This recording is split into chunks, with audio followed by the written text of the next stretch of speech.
Chapitre 27. Voyage de Candide à Constantinople. Le fidèle Cacambo avait déjà obtenu du patron turc, qui allait reconduire le sultan Achmet à Constantinople, qu'il recevrait Candide et Martin à son bord. Tous deux s'y rendirent, après s'être prosternés devant sa misérable hôtesse. Chemin faisant, Candide disait à Martin : « Voilà pourtant 6 rois détrônés avec qui nous avons soupé.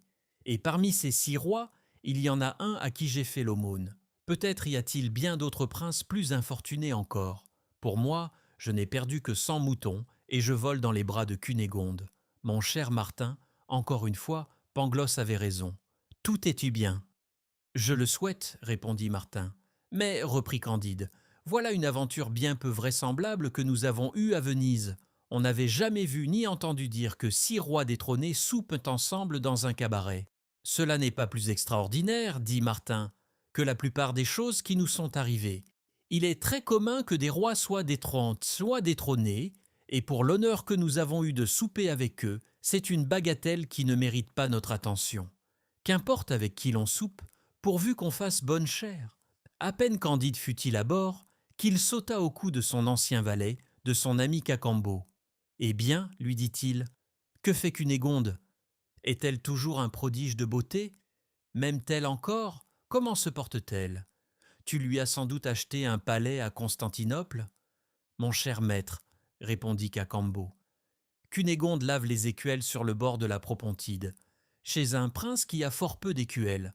Elle est esclave dans la maison d'un ancien souverain nommé Ragotski, à qui le grand Turc donne 3 écus par jour dans son asile. Mais ce qui est bien plus triste, c'est qu'elle a perdu sa beauté, et qu'elle est devenue horriblement laide. « Ah, belle ou laide, dit Candide, je suis honnête homme, et mon devoir est de l'aimer toujours.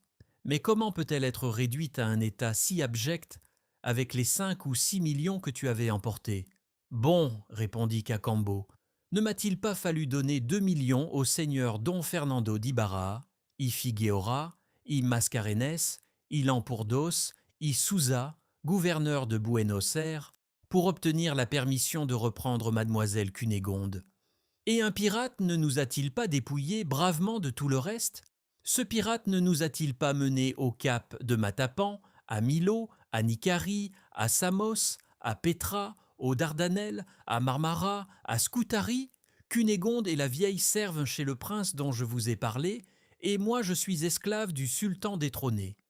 Que d'épouvantables calamités enchaînées les unes aux autres, dit Candide. Mais, après tout, j'ai encore quelques diamants. Je délivrerai aisément Cunégonde. C'est bien dommage qu'elle soit devenue si laide. Puis, se tournant vers Martin, « Que pensez-vous, dit-il, qui soit le plus à plaindre ? L'empereur Achmet, l'empereur Ivan, le roi Charles-Édouard ou moi ?»« Je n'en sais rien, répondit Martin. Il faudrait d'être dans vos cœurs pour le savoir. »« Bah ! Si Pangloss était ici, dit Candide, il le saurait et nous l'apprendrait. »« Je ne sais, dit Martin, avec quelle balance votre Pangloss aurait pu peser les infortunes des hommes et apprécier leur douleur. Tout ce que je présume, c'est qu'il y a des millions d'hommes sur la terre 100 fois plus à plaindre que le roi Charles-Édouard, l'empereur Ivan et le sultan Achmet. Cela pourrait bien être, dit Candide. On arriva en peu de jours sur le canal de la mer Noire. Candide commença par racheter Cacambo à grand prix. Puis, sans perdre un instant, il se jeta dans une galère avec ses compagnons pour aller sur le rivage de la Propontide chercher Cunégonde, quelque laide qu'elle fût devenue. Dans la chiourme se trouvaient 2 forçats qui ramaient très mal et à qui le patron Levantin appliquait de temps en temps des coups de nerf de bœuf sur les épaules nues. Candide, par un mouvement naturel, les regarda plus attentivement que les autres galériens et s'approcha d'eux avec pitié. Quelques traits de leur visage défiguré lui semblèrent offrir une certaine ressemblance avec Pangloss et avec ce malheureux jésuite, le baron, frère de mademoiselle Cunégonde. Cette idée l'émut profondément et l'attrista. Il les considéra plus attentivement encore. « En vérité, dit-il à Cacambo, si je n'avais pas vu pendre maître Pangloss, et si je n'avais pas eu le malheur de tuer le baron, je croirais que ce sont eux qui rament dans cette galère. » Au nom du baron et de Pangloss, les 2 forçats poussèrent un grand cri, s'arrêtèrent sur leurs bancs et laissèrent tomber leurs rames. Le patron Levantin accourut vers eux, et les coups de nerfs de bœuf redoublèrent. « Arrêtez, arrêtez, Seigneur !» s'écria Candide. « Je vous donnerai tant d'argent que vous voudrez. »« Quoi ? C'est Candide !» disait l'un des forçats. « Quoi, c'est Candide ?» disait l'autre. « Est-ce un songe ?» dit Candide. « Suis-je éveillé ? Suis-je dans cette galère ? Est-ce là, monsieur le baron, que j'ai tué ? Est-ce là maître Pangloss que j'ai vu pendre ? » « C'est nous-mêmes, répondait-il.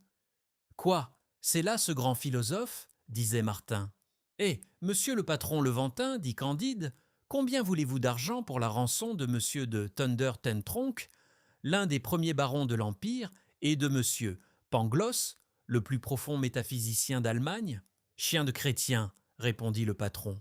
Puisque ces deux chiens de forçats chrétiens sont des barons et des métaphysiciens, ce qui est sans doute une grande dignité dans leur pays, tu m'en donneras 50 000 sequins.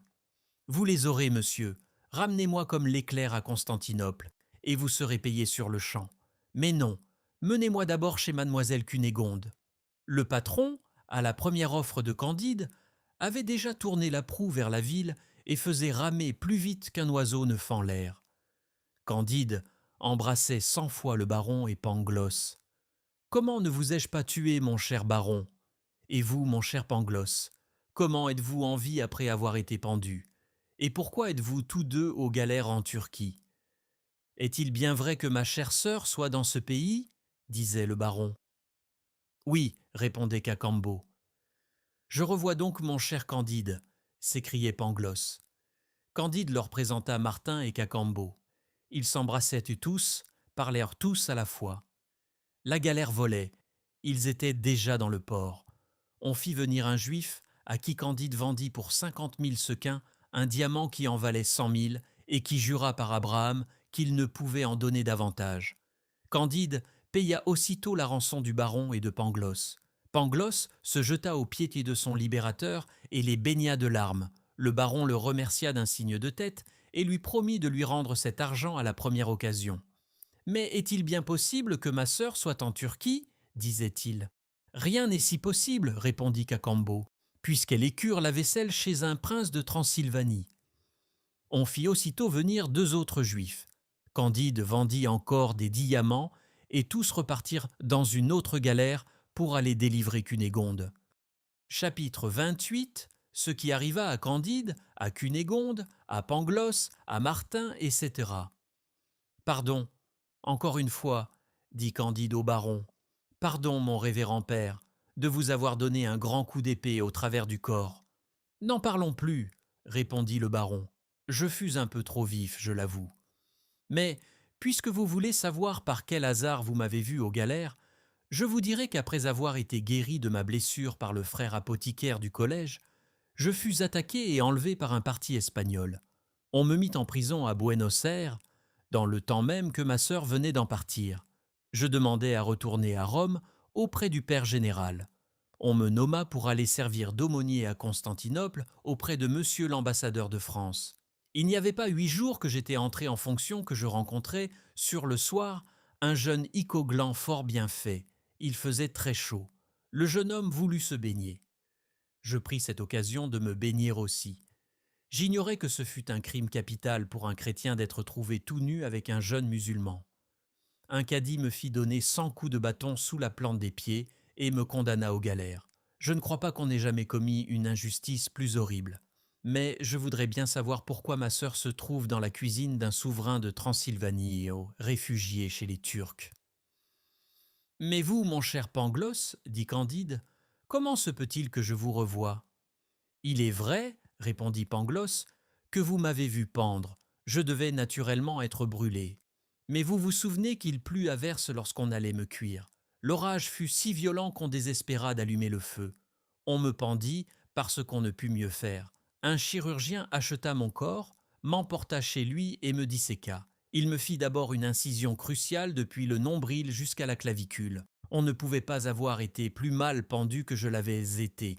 L'exécuteur des hautes œuvres de la Sainte Inquisition, lequel était sous-diacre, brûlait les gens à merveille, mais il n'était pas accoutumé à pendre. La corde était mouillée, elle glissa mal, fut mal nouée, enfin je respirais encore. L'incision cruciale me fit jeter un si grand cri que mon chirurgien tomba à la renverse. Croyant disséquer le diable, il s'enfuit en mourant de peur et tomba encore dans l'escalier. Sa femme accourut au bruit. Elle me vit étendu sur la table avec mon incision ouverte. Elle eut encore plus de frayeur que son mari, s'enfuit et tomba sur lui. Quand ils furent un peu revenus à eux, j'entendis la chirurgienne dire « Mon bon, de quoi vous avisez-vous de disséquer un hérétique ? Ne savez-vous pas que le diable est toujours dans le corps de ces gens-là ? Je vais chercher un prêtre pour l'exorciser. » Je frémis à ces paroles et rassemblai le peu de force qui me restait pour crier « Ayez pitié de moi !» Enfin le barbier portugais s'enhardit. Il recousit ma peau. Sa femme eut soin de moi. Je fus sur pied au bout de 15 jours. Le barbier me trouva une condition et me fit laquais d'un chevalier de Malte qui allait à Venise. Mais mon maître n'ayant pas de quoi me payer, je me mis au service d'un marchand vénitien et le suivis à Constantinople. Un jour il me prit fantaisie d'entrer dans une mosquée.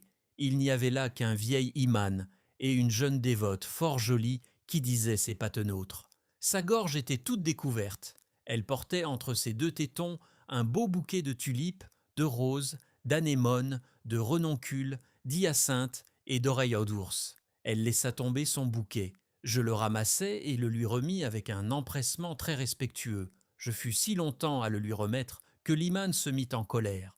Voyant que j'étais chrétien, il cria à l'aide. On me mena chez le cadi, qui me fit donner 100 coups de latte sous la plante des pieds et m'envoya aux galères. Je fus enchaîné précisément dans la même galère et au même banc que monsieur le baron. Il y avait dans cette galère 4 jeunes gens de Marseille, 5 prêtres napolitains et 2 moines de Corfou, qui nous dirent que de semblables aventures arrivaient tous les jours. Monsieur le baron prétendait avoir subi une injustice plus grande que la mienne. Moi, je soutenais qu'il était beaucoup plus permis de remettre un bouquet sur la gorge d'une femme que d'être trouvé nu avec un icoglan.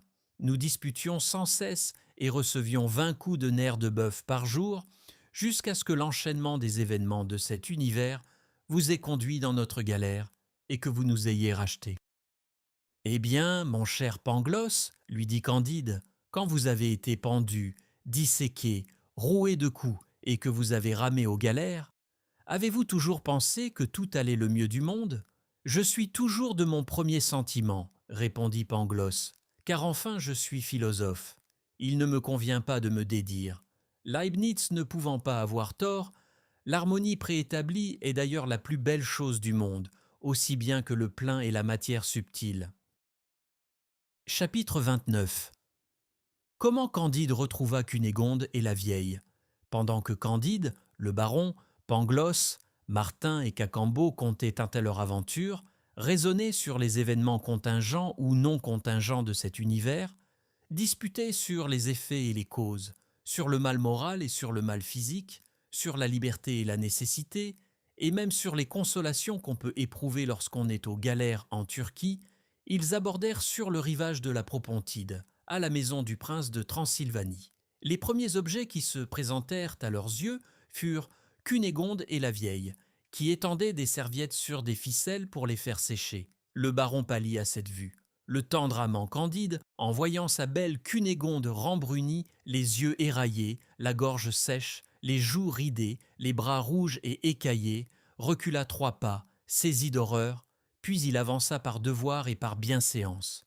Cunégonde embrassa Candide et son frère. On embrassa la vieille. Candide les racheta toutes deux. Il y avait dans le voisinage une petite métairie. La vieille proposa à Candide de s'en accommoder en attendant que toute la troupe eût une meilleure destinée. Cunégonde ne savait pas qu'elle était devenue laide. Personne ne l'en avait averti.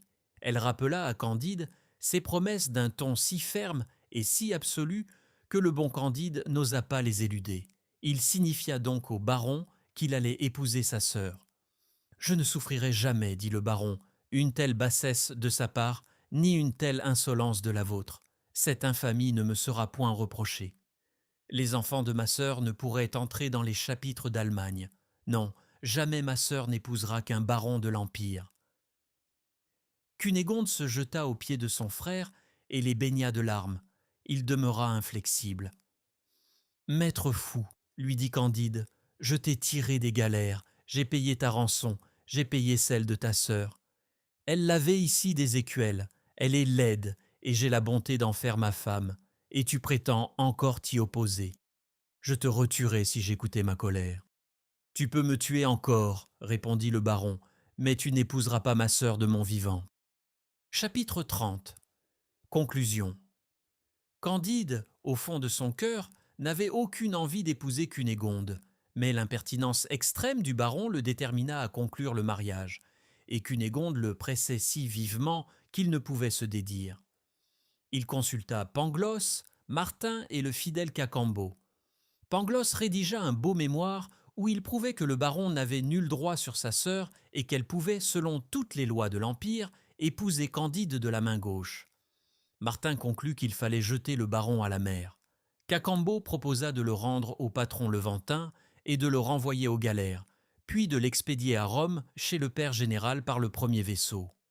L'avis fut trouvé excellent. La vieille l'approuva. On n'en dit rien à Cunégonde.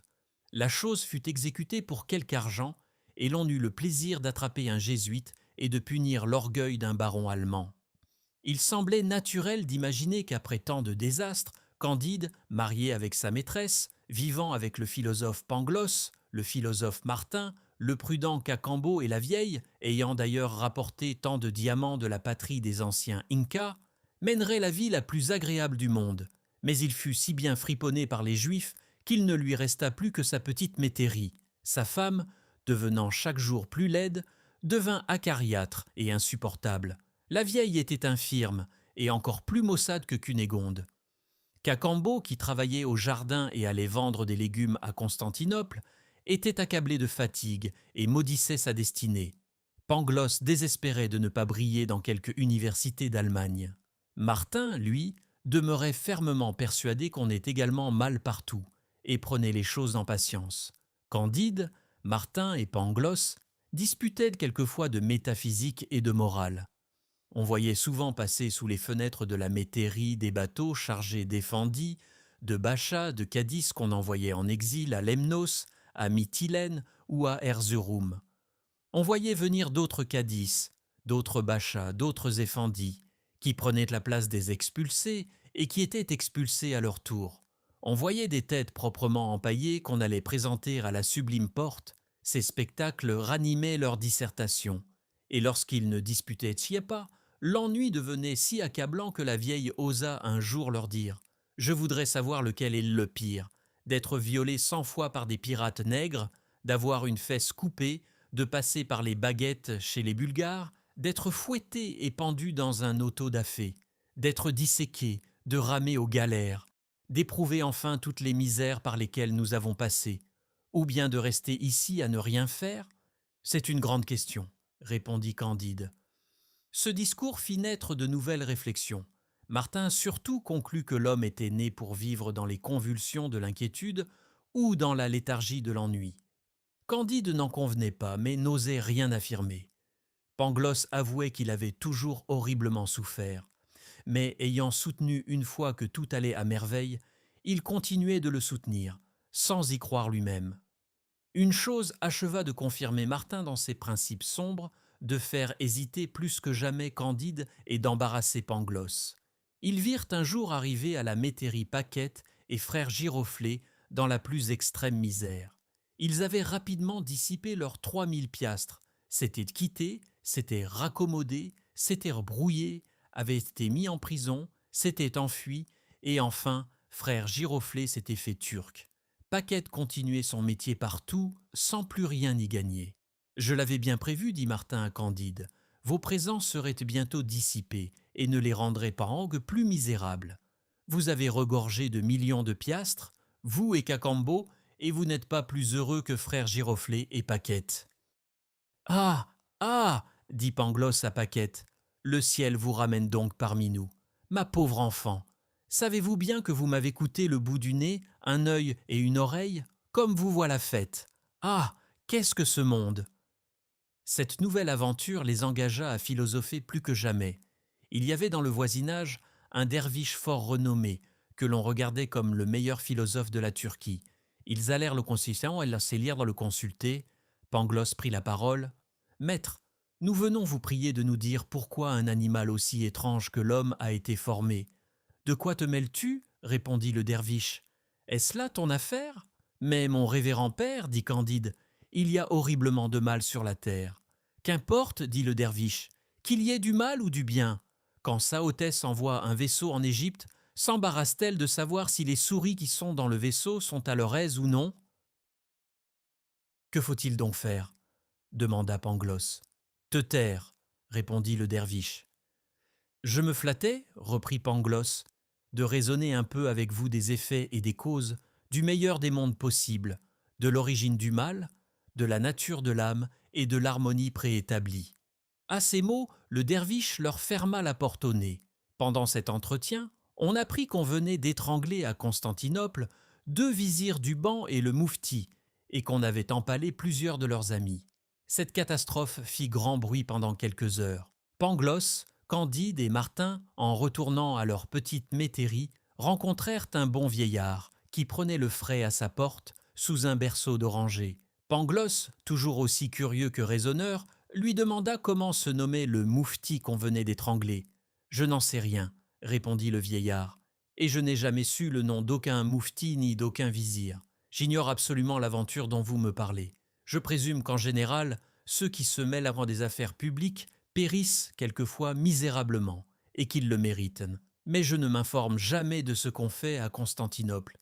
Je me contente d'y envoyer vendre les fruits du jardin que je cultive. » Après ces paroles, il fit entrer les étrangers dans sa maison. Ses 2 filles et ses 2 fils leur présentèrent plusieurs sortes de sorbets qu'ils avaient à préparer eux-mêmes, du caïmac piqué d'écorce de cédrat confit, des oranges, des citrons, des limons, des ananas, des dattes, des pistaches, du café de Moka non mêlé avec le mauvais café de Batavia et des îles. Puis les 2 filles parfumèrent les barbes de Candide, de Pangloss et de Martin.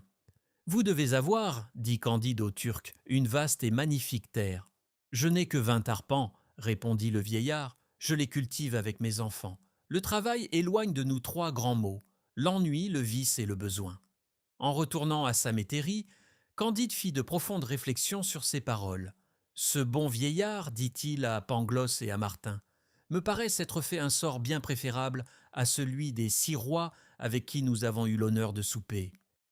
Les grandeurs, dit Pangloss, sont fort dangereuses selon le témoignage de tous les philosophes. Aiglon, roi des Moabites, fut assassiné par Ahod. Absalom fut pendu par les cheveux et percé de 3 dards. Le roi Nadab, fils de Jéroboam, fut tué par Baasa. Le roi Éla par Zambri, Ochosias par Jéhu, Athalie par Joiada. Les rois Joachim, Jéchonias et Sédécias furent réduits en esclavage. Vous savez comment périrent Crésus, Astiage, Darius, Denis de Syracuse, Pyrrhus, Persée, Hannibal, Jugurtha, Arioviste, César, Pompée, Néron, Othon, Vitellius, Domitien, Richard II d'Angleterre, Édouard II, Henri VI, Richard III, Marie Stuart, Charles Ier, les 3 Henri de France, l'empereur Henri IV. Vous savez, je sais aussi, interrompit Candide, qu'il faut cultiver notre jardin. Vous avez raison, dit Pangloss, car lorsque l'homme fut placé dans le jardin d'Éden, il y fut mis ut operaretur pour qu'il le cultivât, ce qui prouve que l'homme n'est pas né pour le repos. Travaillons sans raisonner, dit Martin, c'est le seul moyen de rendre la vie supportable. Toute la petite société entra dans ce dessein louable. Chacun se mit à exercer ses talents. La petite terre rapporta beaucoup. Cunégonde était, à la vérité, bien laide, mais elle devint une excellente pâtissière.